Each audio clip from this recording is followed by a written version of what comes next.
a research on mirror and its reflecting power. মিৰৰৰ ওপৰত আৰু reflecting পাৱাৰৰ ওপৰত মোৰ এটা ৰিচাৰ্চ মই এখিনিতে উল্লেখ কৰো প্ৰাচীন কালত অতি পৌৰাণিক কালত কি আছিল আইনা নাছিল মানুহে নিজৰ প্ৰতিবিম্ব ক'ত দেখা পাইছিল পানীত পানী তথা পৰিষ্কাৰ পানীত নিজৰ প্ৰতিবিম্ব সুন্দৰকৈ দেখা পোৱা যায় আগৰ দিনত সেই কাৰণে ছোৱালী বিলাকে বা গাভৰু হলে মানে নিজৰ প্ৰতিবিম্ব চাই গম পায় ইয়াৰ অনুৰূপ সৃষ্টি হল বৰ্তমানৰ আইনা যেটো বিশেষ কেমিকেলৰ দ্বাৰা গঠন কৰা হয় ঘৰৰ পূব আৰু উত্তৰ দিশত পুখুৰী ৰখা যায় ইয়াত সূৰ্যৰ ৰশ্মি পৰিলে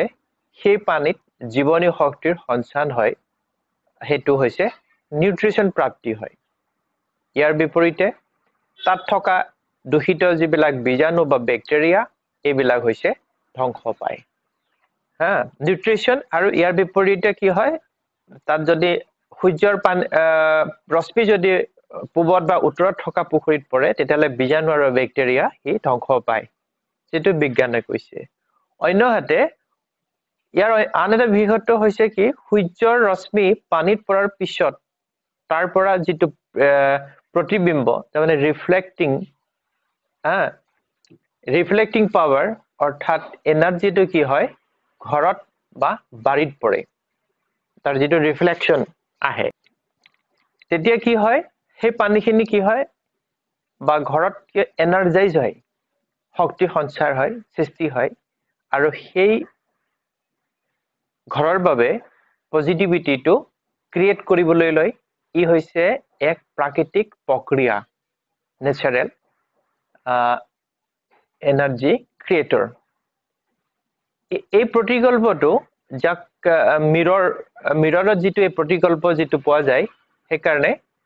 পূব আৰু উত্তৰ দিশত যদি ৰখা যায় তেতিয়া তাৰ পৰা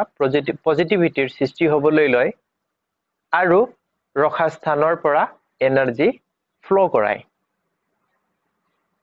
গতিকে পানী আৰু মিৰৰ একেধৰ্মী আৰু প্ৰাণ সঞ্চাৰৰ ক্ষেত্ৰত দুইটাই সমানে গুৰুত্বপূৰ্ণ সেই কাৰণে মিৰৰটোক আইনাখন হৈছে এটা ওয়াটাৰী এলিমেন্ট মানে বৈশিষ্ট্য আছে বা গুণৰ অধিকাৰী কোৱা যাব আৰু পজিটিভিটি ইয়াৰ হৈছে গুণ ধৰ্ম সেই কাৰণে পজিটিভিটি ক্ৰিয়েট কৰিবলৈ হলে ওয়াটাৰ বোৰ্ডিং বা মিৰৰ প্লেসমেন্ট যদি কৰা যায় তেতিয়াহলে তাক পজিটিভিটি হি ইনক্ৰিজ কৰি